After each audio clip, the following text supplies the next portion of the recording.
Peace and love. Shabbat shalom. Shabbat shalom. Peace and love.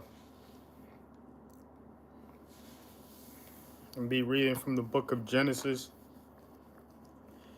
chapters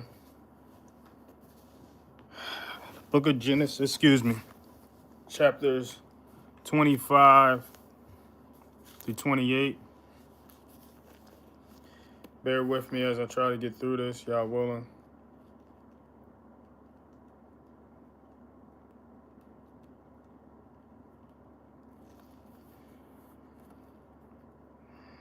The book of Genesis, chapter 25, verse 1. And Abraham took another wife, whose name was Keturah. So this is after the passing of Sarah, which I explained that, in the other books, I've read about Sarah being under this impression that Isaac was unalived. And I guess due to, the news or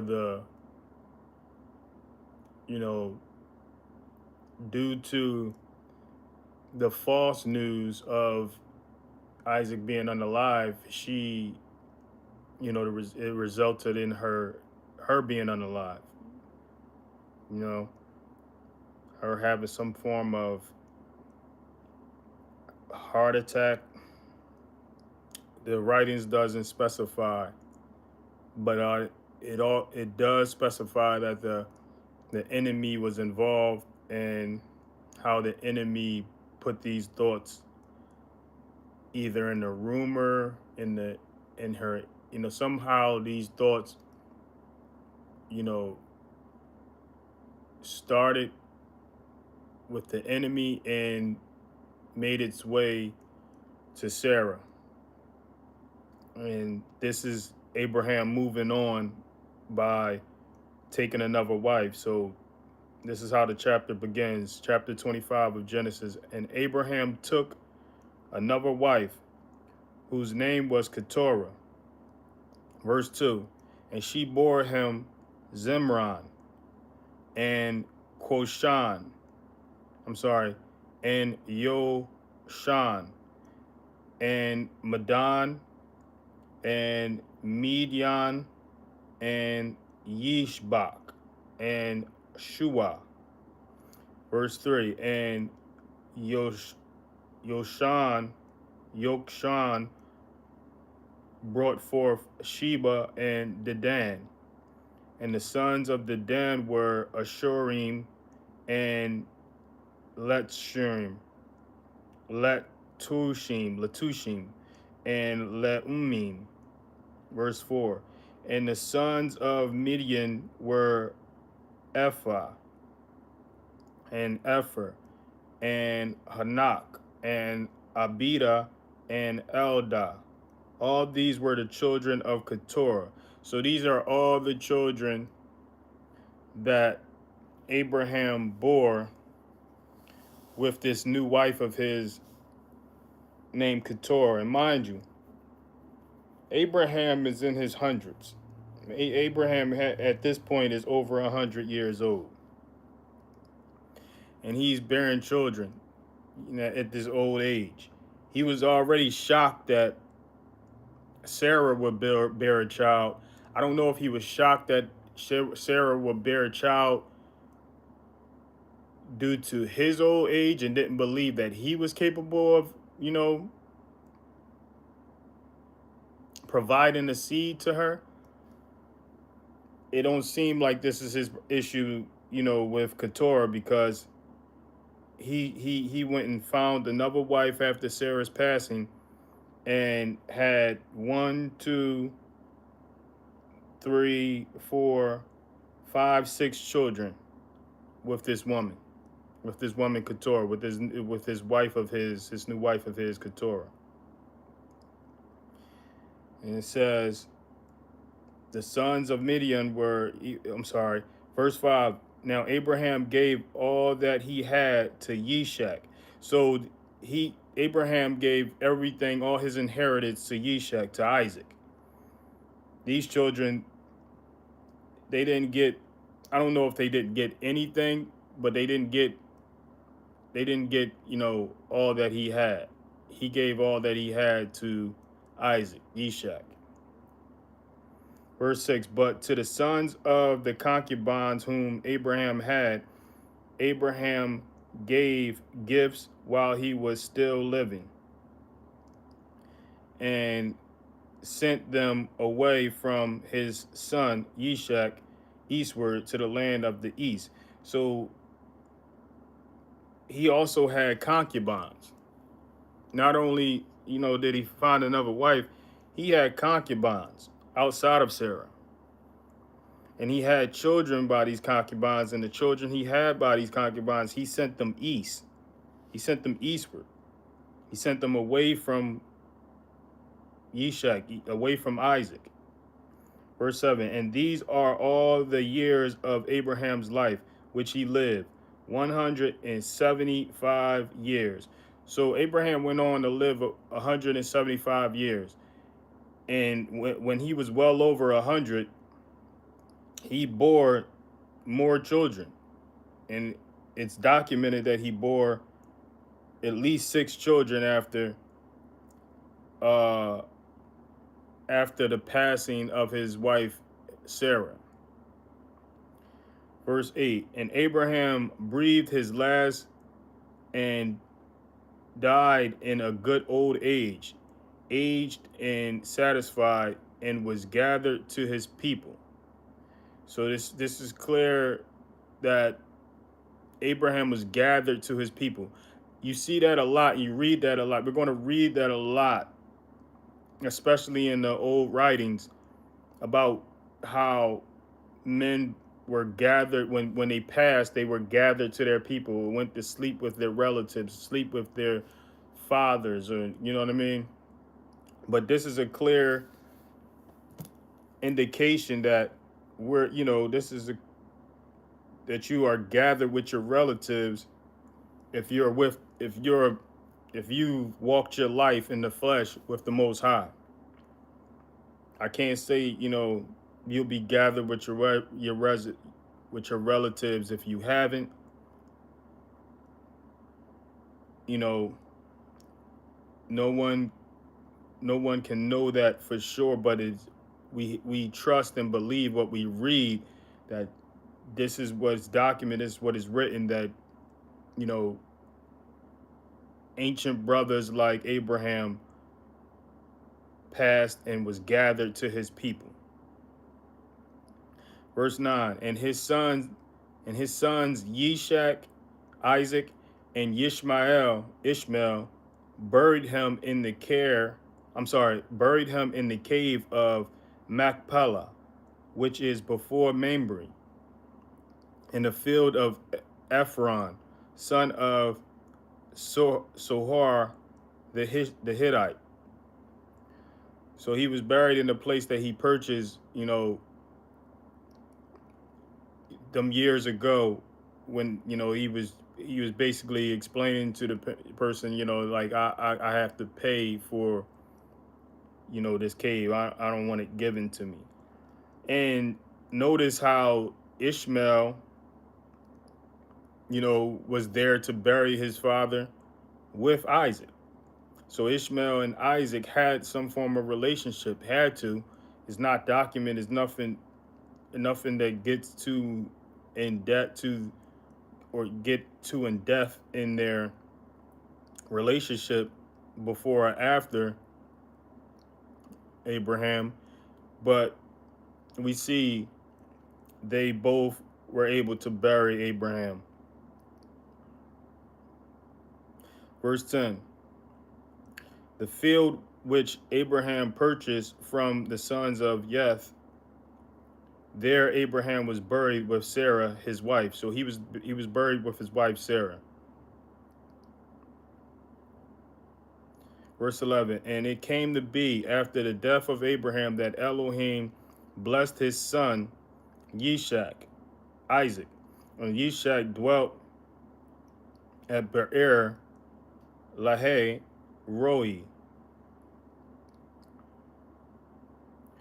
Verse 12. And this is the genealogy of Ishmael, Abraham's son, whom Hagar the Mizraim, Sarah, female servant, bore to Abraham. So this is the genealogy of Ishmael. Verse 13. And these were the names of the sons of Ishmael, by their names according to their generations.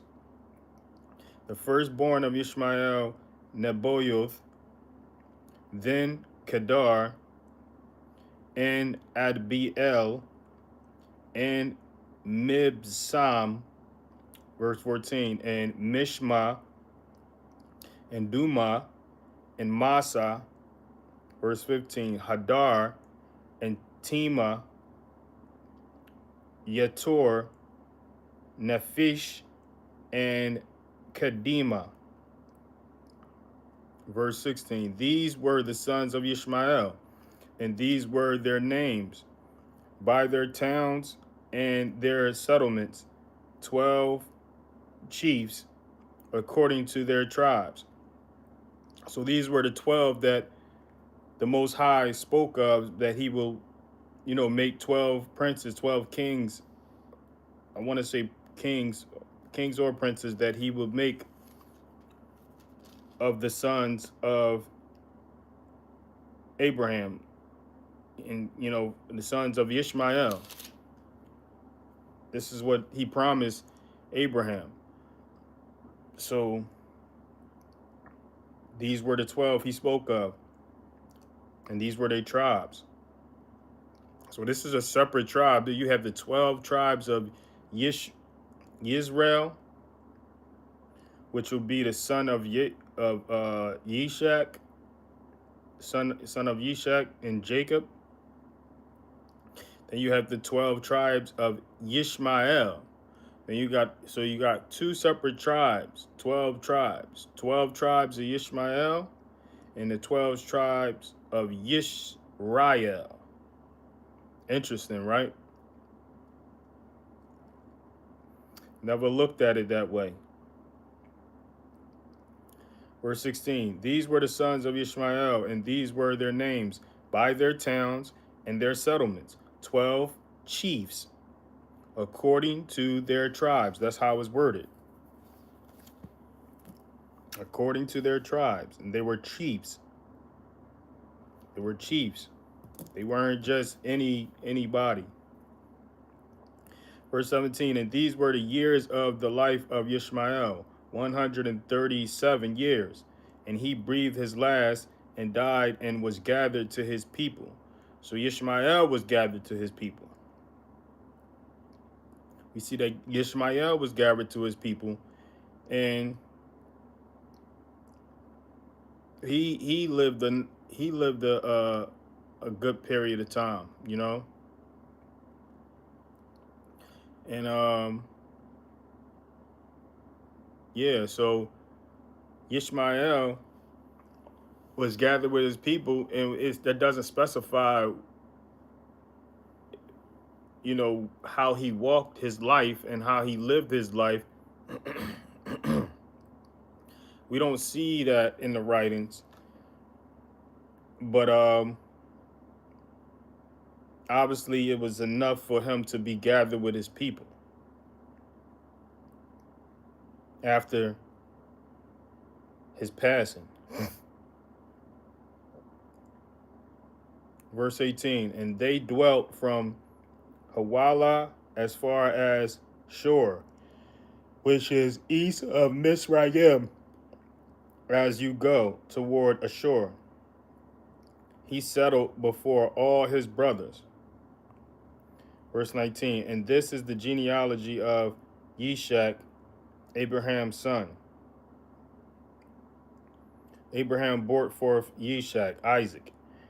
Verse 20, and Yishak was 40 years old when he took Ribkah as wife. So Isaac we see that Isaac was 40 years old when he took Rivka as his wife. I was under the impression that he was 30, 38, but it clearly says he was 40. 40 years old when he took Rivka as wife, the daughter of Bethuel, the Aramean of Padan Aram, the sister of Laban, the Aramean. So she was an Aramean. And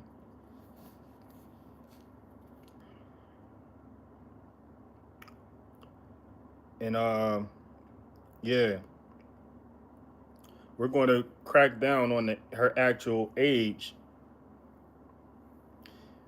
later in the scriptures. Now that we see that Isaac was 40, and I believe there was an age gap. There was like a 15 to 18-year-old age gap, which is, which is frowned upon nowadays, as far as, and understandable in most cases, but adult wise, if both parties are adults, like legitimate adults, that's another topic. Verse 21, and Yishak prayed to Yahuwah for his wife, because she was barren. And Yahuwah answered his prayer, and Rivkah, his wife, conceived. So she was barren. Yishak prayed to the Most High, prayed to Yah for his wife, because she was barren. And Yahuwah answered those prayers, and Rivkah, his wife, conceived. That's how it went down. So we see, that prayer worked. Messiah came along and explained to us how to pray, and how the Father knows what we need. But in these cases, it doesn't hurt. Verse 22, and within her the children struggled together, and she said, if all is right, why am I this way? So she went to ask Yahuwah. So this is Rivkah inquiring herself why she's, she has this commotion going on within her womb. Verse 23, and Yahuwah said to her, 2 nations are in your womb, and 2 peoples shall be separated from your body, and 1 people shall be stronger than the other, and the older serve the younger. This is what Yah explained to Rivkah. First, this is his response to Rivkah. No one else. This was his response to Rivkah. Not Abraham. Abraham wasn't aware of this. This was to Rivkah. Verse 24, and when the days were filled for her to give birth, and see, twins were in her womb. Verse 25, and the first came out red all over, like a hairy garment. So they called his name Esau. So this was a hairy fella, hairy little fella. He was red all over. You can think of him as what they call him. I forgot what they call the redheads. But yeah, you can think of him as one of those. And he was red all. He was hairy. He was red all over, like a hairy garment. So they called his name Esau. So it's like, that's why they called him Esau, because he came out red all over, like a hairy garment. Ginger. That's what I would think it of. Maybe, maybe, maybe, maybe he was a ginger little fella. Verse 26. And afterward his brother came out with his hand holding on to Esau heel. So his name was called Jacob, Yehakab, and Yishak. So I'm reading these names in Hebrew. So this was Jacob. And Yishak, meaning Isaac, was 60 years old when she bore them. So he was 60 years. So this is 20 years after he married Ribka. He had these twins, Jacob and Esau, and he was in his 60s. You know, this like we see that brothers were aging different. Brothers were aging different then, man. You know, women may have had the issues that they have today, you know, as far as like, you know, bearing children, but is, you know, the men wasn't having them issues, apparently. Verse 27, and the boys grew up, and Esau became a man knowing how to hunt, a man of the field, while Jacob was a complete man dwelling in tents. So yeah, Esau was, you know, into hunting, man of the field, man of the wild. Jacob was more so an indoors fella, dwelling in the tents, you know, chilling regular. Verse 28, and Yishak, Isaac, loved Esau because he ate of his wild game, but Ribkah loved Jacob. So Yishak, Isaac loved Esau. We see that Isaac loved Esau. So you got a lot of people. Esau get a bad rap in these scriptures, but at least his father loved him. His father didn't hate him. You got a lot of hate for Esau, but clearly, at least his dad loved him. And Yishak, you know, Isaac was loved enough by the Most High to not allow Abraham to do what Abraham was told to carry out, as far as like, you know, sacrificing him and all that madness. So he was loved enough for the Most High to stop Abraham from carrying that out. And Esau was loved by his Isaac, his father. So yeah, so Esau get a lot of bad rap, man. Maybe the children, the offspring of Esau, is where all the bad rap come from, and all the. But we see that Isaac himself, you know, was loved. I'm sorry, Esau himself was loved by Isaac, his father. If nobody loved him, his father loved him. It says, and Yishak, Isaac, loved Esau because he ate of his wild game. Isaac might have loved that cooking, that game, and that he would prepare.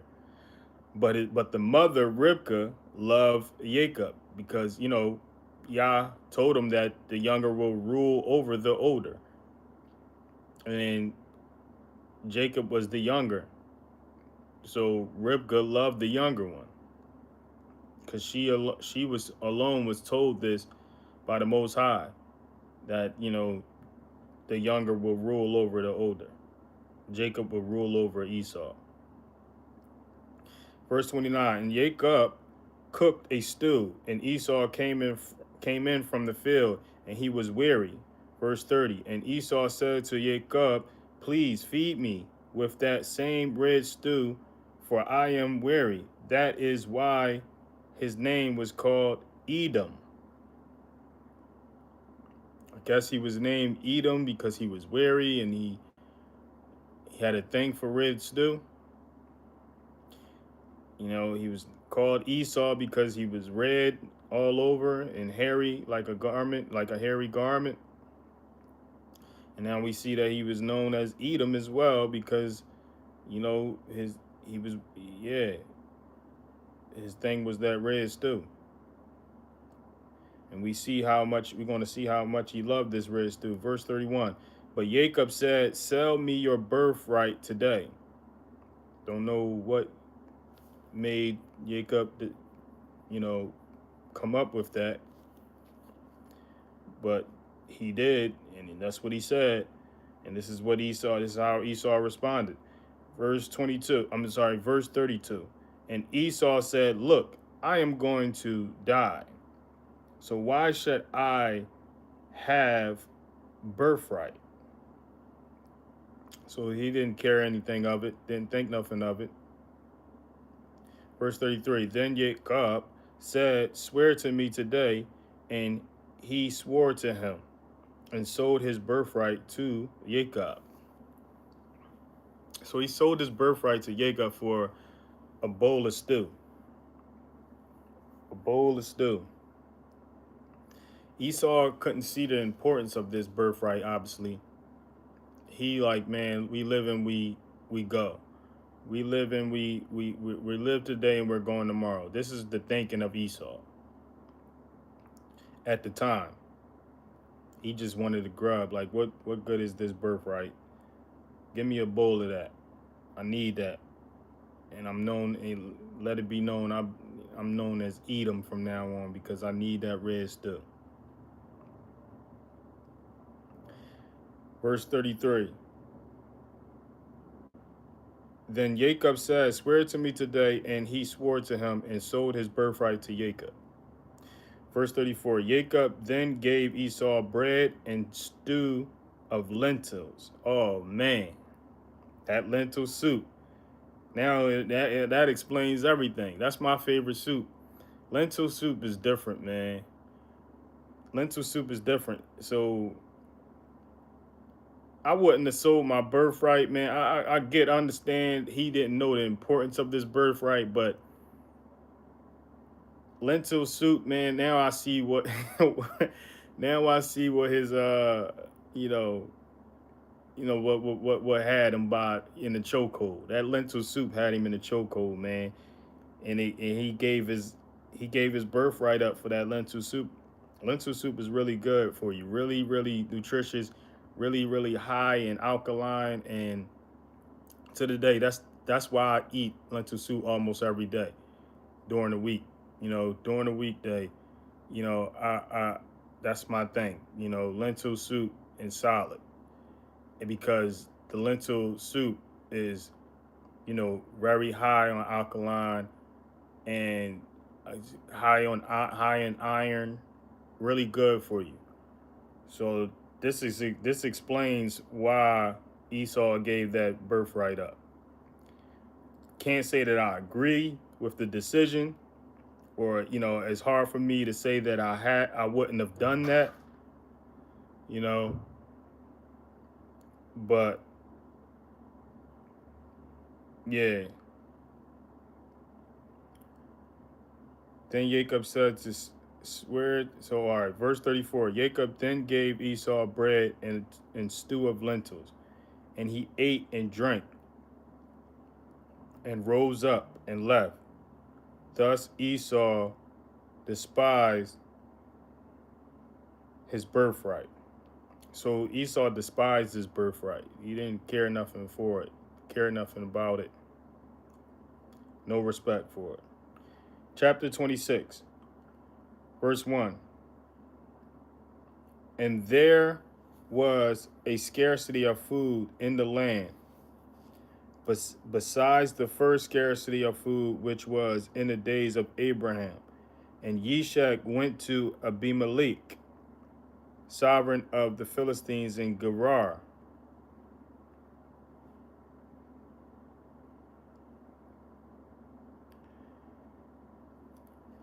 And Yahuwah appeared to him and said, do not go down to Mitzrayim. This is Egypt. Don't go to Egypt. Live in the land which I command you. Verse 3. Sojourn in this land, and I shall be with you and bless you. For I give all these lands to you and your seed, and I shall establish the oath which I swore to Abraham your father. So he's telling him, don't go to Egypt. Stay where you are. This is where I promise. This is what I promise.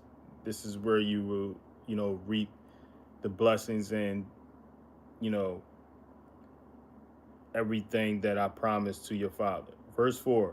And I shall increase your seed like the stars of the heavens, and I shall give all these lands to your seed, and in your seed all the nations of the earth shall be blessed. Verse 5, because Abraham obeyed my voice and guarded my charge, my commands, my laws, and my Torah. So this is because Abraham obeyed. This was because Abraham guarded his charge. This was because Abraham guarded his commands. This is because Abraham guarded his laws. And this was because Abraham guarded his Torah, his instructions. So keep that in mind, keep that in context. We hear a lot of people, Abraham had faith. Yes, it was credited to him for having faith, believing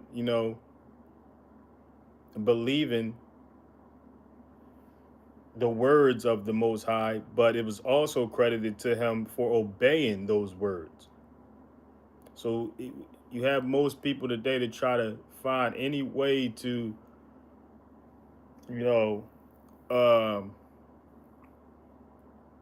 downgrade the requirement of obedience, the requirement of following instructions of God and obeying the law, the spiritual laws of God, not the laws of man, the spiritual laws of God. We clearly see this right here.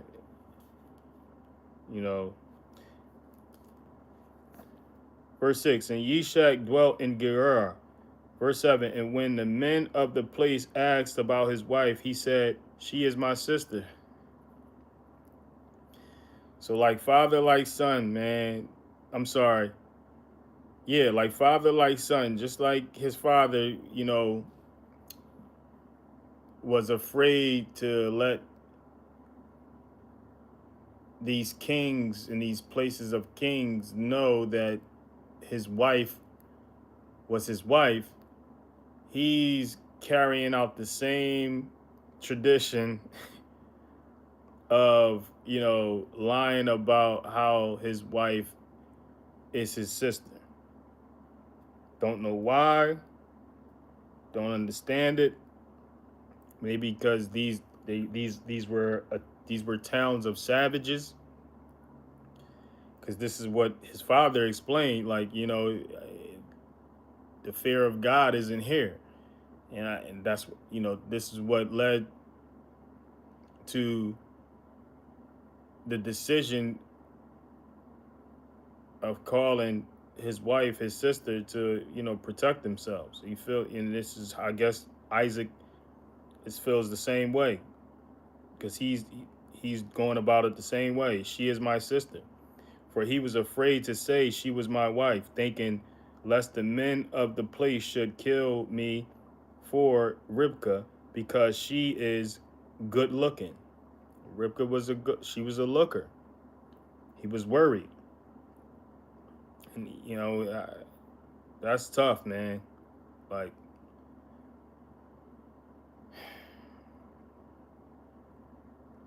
verse 8, and it came to be, when he had been there a long time, that Abimelech, sovereign of the Philistines, looked through a window, and he watched and saw Yishak playing with Ribkah, his wife. Verse 9. So Abimelech called Yishak and said, see, truly she is your wife. So how could you say she is my sister? And Yishak said to him, because I said, lest I die on account of her. Verse 10. And Abimelech said, what is this you have done to us? One of the people had almost lain with your wife, and you would have brought guilt on us. So it wasn't Abimelech that was pursuing her. It was, one of his peoples, one of his homies. And it was like, man, like, what are you trying to do to us? Like, you trying to get us destroyed by the Most High. Like, one of my guys was about to, pursue her, about to, yeah. And you lying, saying that she's your sister, and it's like the whole time, you got the men plotting to, lay with her. Verse 11, and Abimelech commanded all his people, saying, he who touches this man or his wife shall certainly be put to death.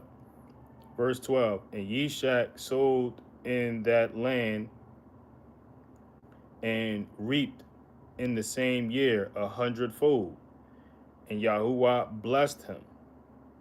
So he sowed seed and reaped within the same year. Most High blessed his harvest. Verse 13, and the man grew great and went forward until he became very great. Verse 14, and he came to have possession of flocks and possessions of herds and a great body of servants. And the Philistines envied him. So the Philistines was hating on Ishak because he was coming up. He was coming up in the world. So he's getting a lot of hate from the Philistines. Verse 15, and the Philistines had stopped up all the wells which his father's servant had dug in the days of Abraham, his father, and filled them with dirt.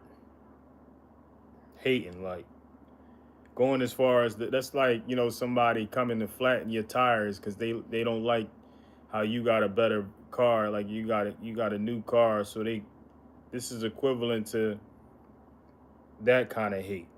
They pretty much filled his wells up with dirt. So now it's like no water, can't retrieve water because these haters done filled it up with dirt. Verse 16, and Abimelech said to Yishak, go away from us, for you are much mightier than we. So now, fast forward, Abimelech like, man, you got to go. You too blessed up. Like, you too blessed up. You too greater. You got too much going on. Like you too blessed up around us. He's like, man, y'all, you basically, it's too great to be around us. Like, you got too much money, too much possessions, too much everything. And we need you out of here. Verse 17, at least Abimelech had the respect to approach him and, explain why, versus the people, the Philistines or whoever filled this well up with dirt and said nothing, just pulled the sucker move. Verse 17, so Yishak went from there and pitched his tent in the Wadi Gerar and dwelt there.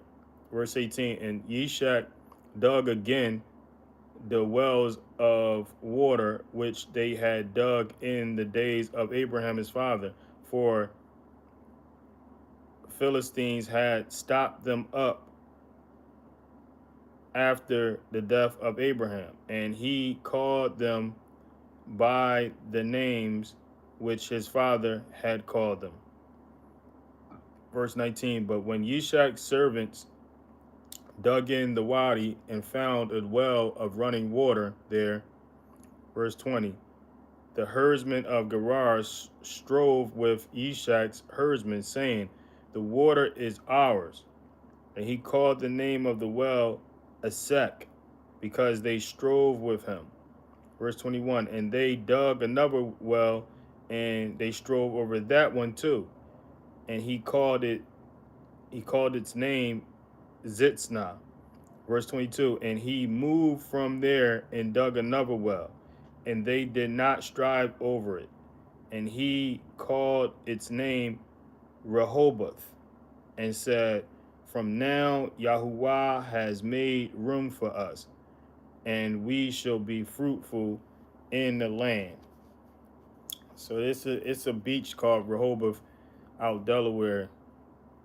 It's known for some strange activity, but at least that's what I've heard. I've never been there, but I see where the name come from. Verse 23, and from there he went up to Beersheba. Verse 24, and Yahuwah appeared to him the same night and said, I am the Elohim of your father Abraham. Do not fear, for I am with you, and shall bless you and increase your seed for my servant Abraham's sake. For Abraham's sake, he's telling Isaac, I'm doing this for Abraham's sake. Like your father was my God. Verse 25, and he built a slaughter place there and called on the name of Yahuwah, and he pitched his tent there, and the servant of Ishak dug a well there. Verse 26, and Abimelech came to him from Gerar with Ahuzath, one of his friends, and Pakol, the commander of his army. Verse 27, and Ishak said to them, why have you come to me, seeing you have hated me and have sent me away from you? So he like, yo, what y'all want? Y'all sent me away. Y'all was hating on me, filling up my wells and with dirt and all that. What y'all want? What y'all coming out here to see me for? I left like you asked me. Now what? Verse 28, but they said, we have clearly seen that Yahuwah is with you. And we said, please let there be an oath between us, between you and us, and let us make a covenant with you. So they see that the Most High got him blessed up. He was blessed up by the Most High, and now they want to make a covenant. Like they try and get in. They try and get in good with the blessed one. Verse 29. That you do. So he's saying, and let us make a covenant with you. Verse 29. That you do no evil to us, as we have not touched you, and as we have done only good toward you, and have sent you away in peace. You are now blessed by Yahuwah. Verse 30, and he made them a feast, and they ate and drank. Verse 31, and they rose early in the morning and swore an oath with one another, and Ishak let them go, and they departed from him in peace. So Ishak, like, all right, cool. Like, even though y'all was hating, sent me on my way, I'll make this oath with y'all. Not only will I make this oath, but I'll make this feast and allow you to drink, and and send you in peace, send you on your way in peace. Verse 32, and on the same day it came to be that the servants of Ishak came and informed him about the well which they had dug, and said to him, we have found water. Verse 33, so he called it Sheba. Therefore, the name of the city is Beersheba to this day.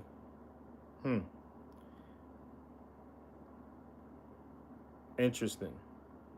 Verse 34, and when Esau was 40 years old, he took as wives Yehudith, the daughter of Beeri the Hittite, and Basmath, the daughter of Elon the Hittite. Verse 35, and they were a bitterness of spirit to Yishak and Ribkah.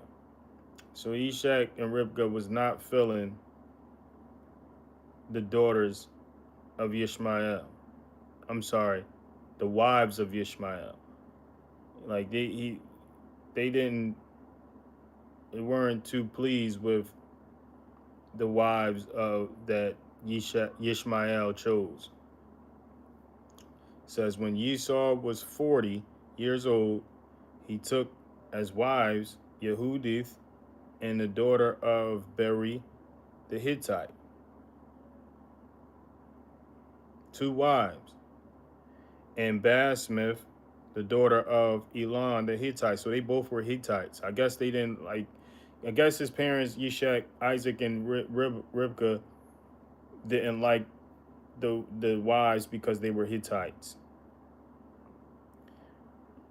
Verse chapter 27. And it came to be when Yishak was old and his eyes were too dim to see that he called Esau his elder son and said to him, my son. And he answered him, here I am. Verse 2. And he said, see, now I am old. I do not know the day of my death. Verse 3. Now then, please take your weapons, your quiver, and your bow, and go out to the field and hunt wild game for me. Verse 4. And make me a tasty dish, such as I love, and bring it to me to eat, in order that my being does bless you before I die. Verse 5. And Ribkah heard when Yishak spoke to Esau, his son. And Esau went to the field to hunt wild game and to bring it. Verse 6. And Ribkah spoke to Jacob, her son, saying, see, I heard your father speak to Esau, your brother, saying, verse 7, bring me wild game and make me a tasty dish to eat, and bless you in the presence of Yahuwah before my death. So I used to like think that Rivka was up to no good with doing this, but she was already told that the younger will rule over the older. Like this wasn't told to Jacob. So this is why this wasn't told to Isaac.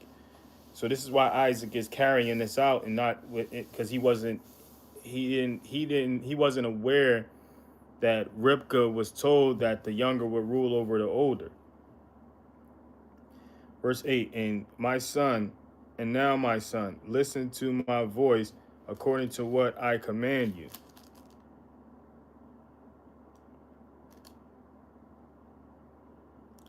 According to what I command you.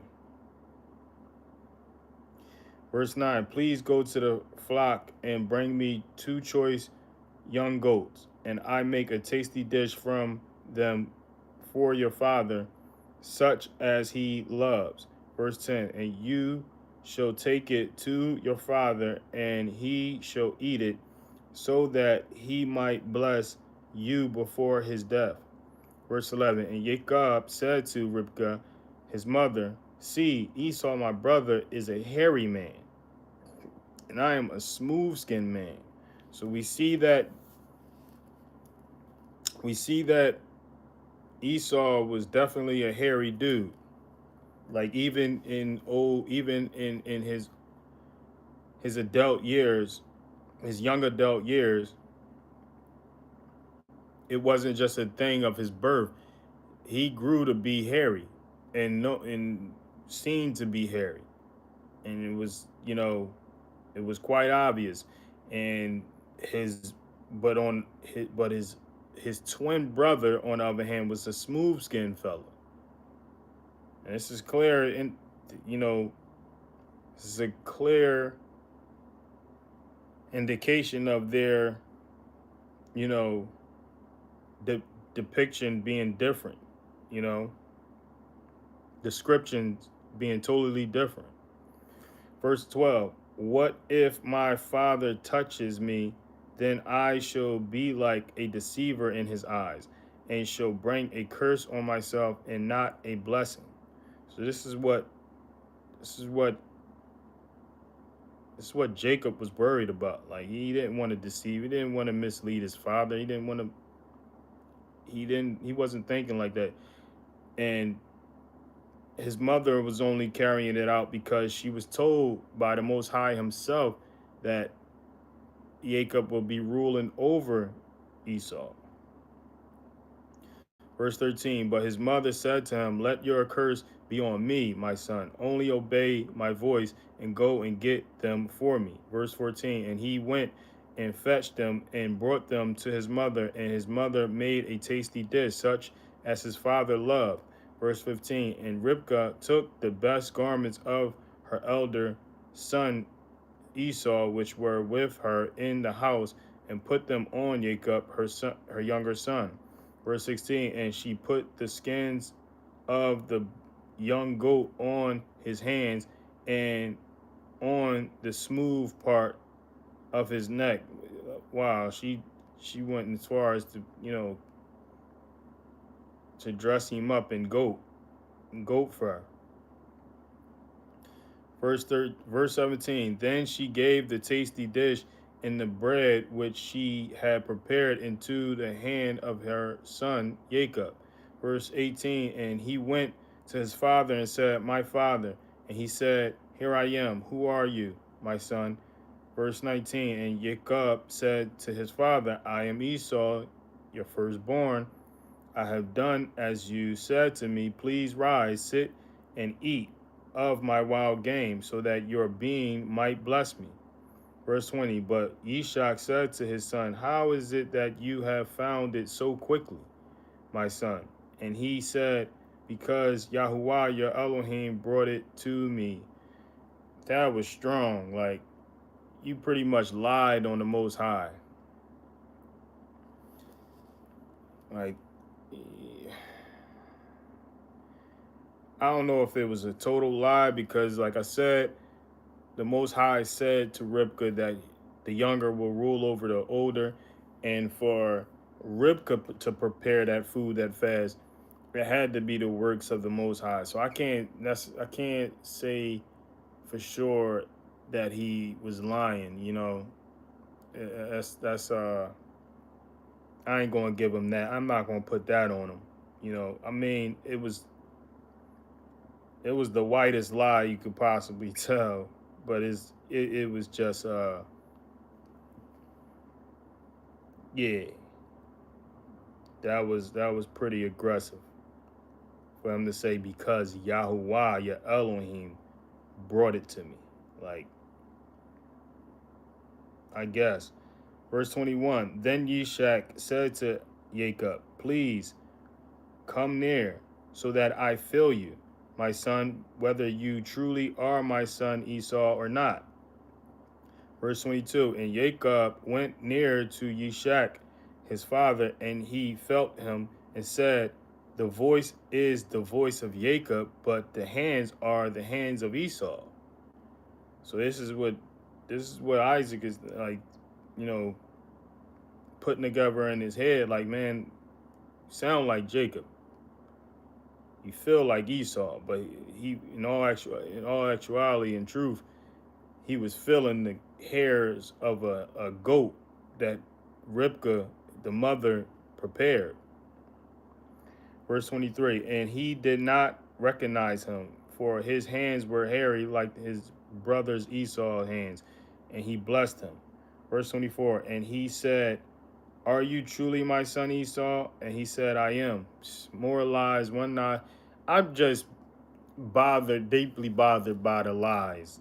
You know, I am, man. But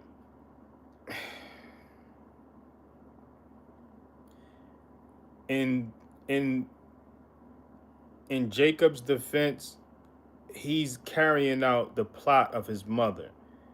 He didn't want to do this. He made it clear to his mother that he didn't want to do this. This was not an idea of his. This was something that he didn't think of this. This was not his plan. This was not his idea. This was his mother's idea, and this was only her idea because the Most High said to her himself that he will make the younger one rule over the older.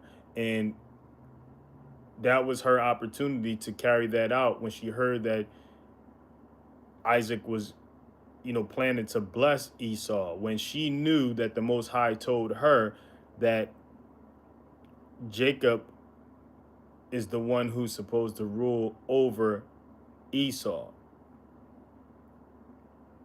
So that's the only justification I'm giving these lies, man, is that, the Most High,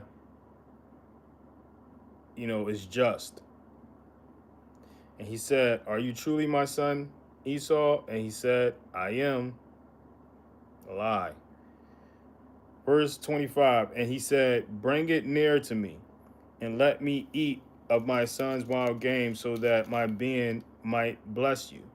So he brought it near to him, and he ate, and he brought him wine, and he drank. Verse 26, and his father Yishak said to him, "Please come near and kiss me, my son." Verse 27, and he came near and kissed him, and he smelled the smell of his garment and blessed him and said, "See, the smell of my son is like the smell of a field which Yahuwah has blessed." Verse 28, and Elohim give you of the dew of the heavens, of the fatness of the earth, and plenty of grain and wine. Verse 29, let people serve you, and nations bow down to you. Be master over your brothers, and let your mother's sons bow down to you. Cursed be those cursing you, and blessed be those blessing you. Verse 30, and it came to be as soon as Yishak had finished blessing Jacob, and Jacob had hardly left the presence of Yishak his father, that Esau his brother came in from his hunting. So this was like Jacob was barely out the room when Esau returned with, the food and the hunt. Verse 31, and he too had made a tasty dish and brought it to his father, and said to his father, "Let my father rise and eat of this his son's wild game, so that your being might bless me." Verse 32, and his father Yishak said to him, "Who are you?" And he said, "I am your son, your firstborn Esau." Verse 33, then Yishak trembled exceedingly. Why put that man through that? Then Isaac trembled exceedingly and said, "Who was it then who hunted wild game and brought it to me? And I ate all of it before you came, and I have blessed him. Yes, he is blessed." Verse 34, when Esau heard the words of his father, he cried with an exceedingly great and bitter cry, and said to his father, "Bless me, me too, O my father." Verse 35, and he said, "Your brother came with deceit and took your blessing." Verse 36, and Esau said, "Was his name then called Jacob? For he has caught me by the heel these 2 times. He took my birthright, and see, now he has taken my blessing." And he said, "Have you not reserved a blessing for me?" So this was 2 different things, 2 different, issues Esau had with Jacob. Like, and what I mean by that, the birthright was a whole separate, issue than the blessing. And we have people, are under the impression that it was the same thing, but to Esau, clearly this was two separate situations, two separate um, betrayals. The birthright is one, and the blessing is another. Not the same thing. It wasn't the same betrayal, and according to Esau. Verse 37. Then Yishak answered and said to Esau, see, I have made him your master, and all his brothers I have given to him as servants, and I have sustained him with grain and wine. And what then shall I do for you, my son? Verse 38. And Esau said to his father, have you only one blessing, my father? Bless me too, O my father. And Esau lifted up his voice and wept. Verse 39. Ishak, his father, answered and said to him, see, your dwelling is of the fatness of the earth, and of the dew of the heavens, and from above. Verse 40. And by your sword you are to live, and serve your brother. And it shall be, when you grow restless, that you shall break his yoke from your neck. Verse 41. And Esau hated Jacob because of the blessing with which his father blessed him. And Esau said in his heart, the days of mourning for my father draw near. Then I am going to unalive my brother Jacob. So this was he put in his mind that this is what he was going to do to Jacob when Isaac was no longer with them. And again, this was because of the blessing, not the birthright. This was because of the blessing. You have most people, they say that the issue was the birthright. It was the blessing. It was the blessing that was the actual reason, Esau's reason for hating Jacob. Verse 42. And the words of Esau, her older son, were reported to Rivkah. And she sent and called Jacob, her younger son, and said to him, see, your brother Esau comforts himself concerning you, to unalive you. Verse 43. And now, my son, listen to my voice and rise, flee to my brother Laban in Haran. Verse 44. And stay with him a few days until your brother's wrath turns away. Verse 45. Until your brother's displeasure turns away from you, and he forgets what you have done to him, and I shall send and bring you from there. Why should I be bereaved of you both in one day? Verse 46. And Rivkah said to Yishak, I am disgusted with my life because of the daughter of Heth.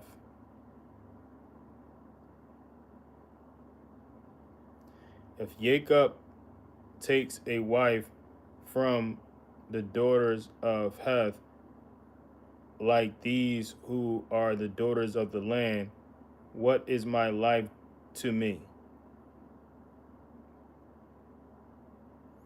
So this is basically, Rivkah trying to make sense of it to Yishak to Isaac, like why she, wanted to send her son on the way. This is her, this was her coming up with a story to tell Isaac and the reason of sending Isaac off. Yes, she was disgusted with the wives that Ishmael chose, but she more so was concerned about the safety of the son that she loved. Chapter 28. And Yishak called Jacob and blessed him and commanded him and said to him, do not take a wife from the daughters of Canaan.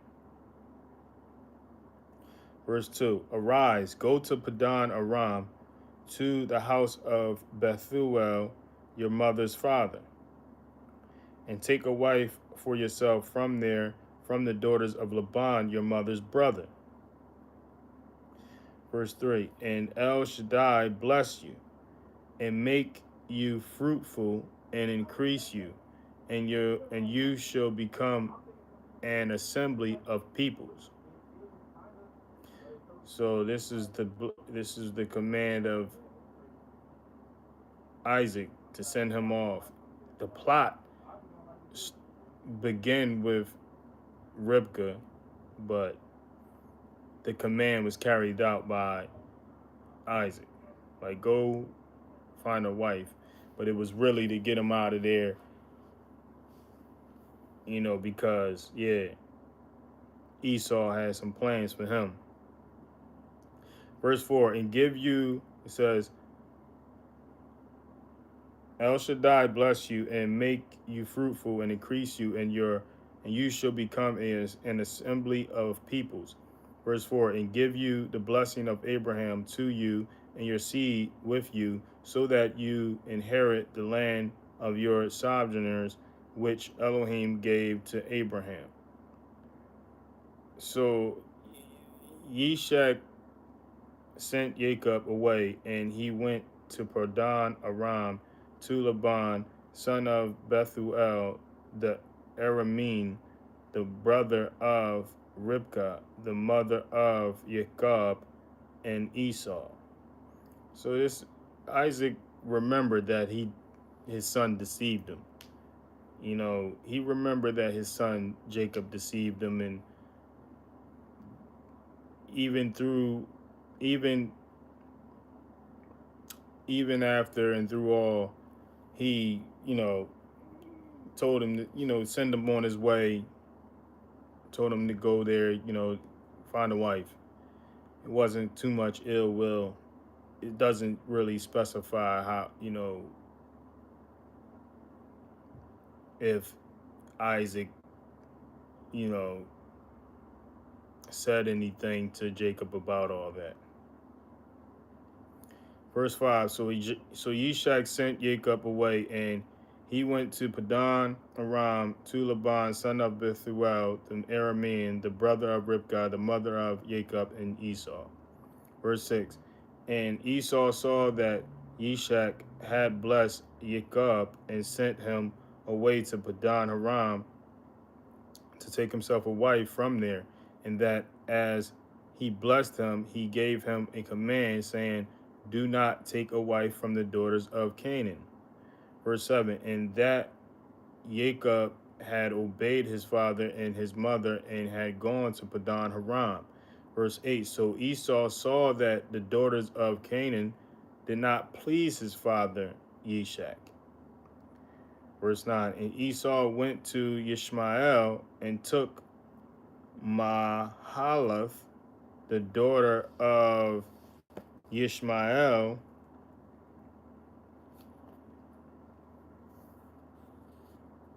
Abraham's son, the sister of Nebaioth, to be his wife, besides the wives he had.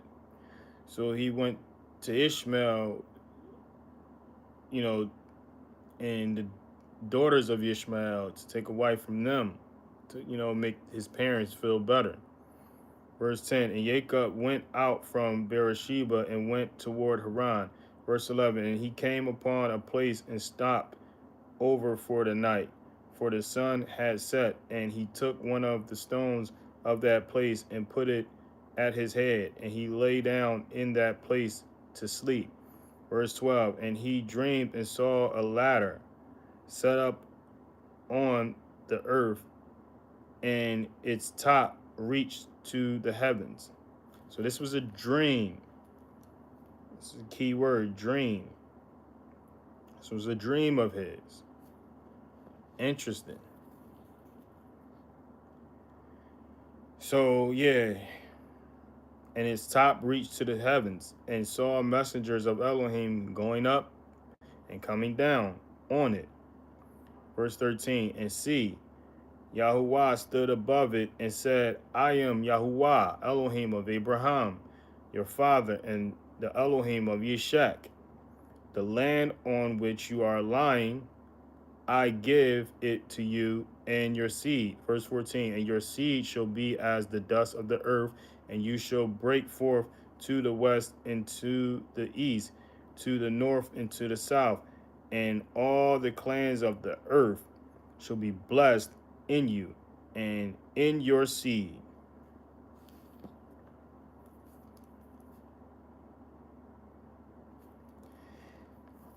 Verse 15, and see, I am with you and shall guard you wherever you go, and shall bring you back to this place. I'm saying bring you back to this land.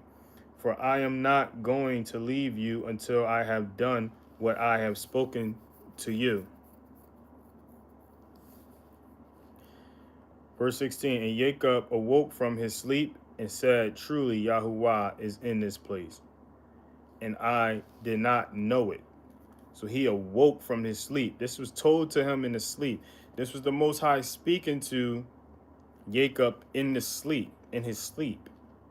This is Jacob seeing this in his sleep, seeing a ladder from the earth to the heavens, and the Most High being at the top of the ladder,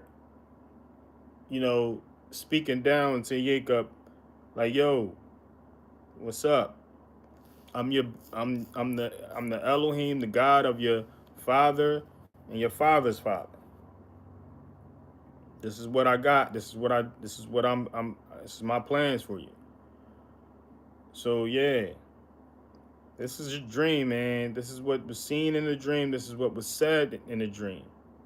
And it was enough for Jacob to wake up and remember it, and respect what was told to him.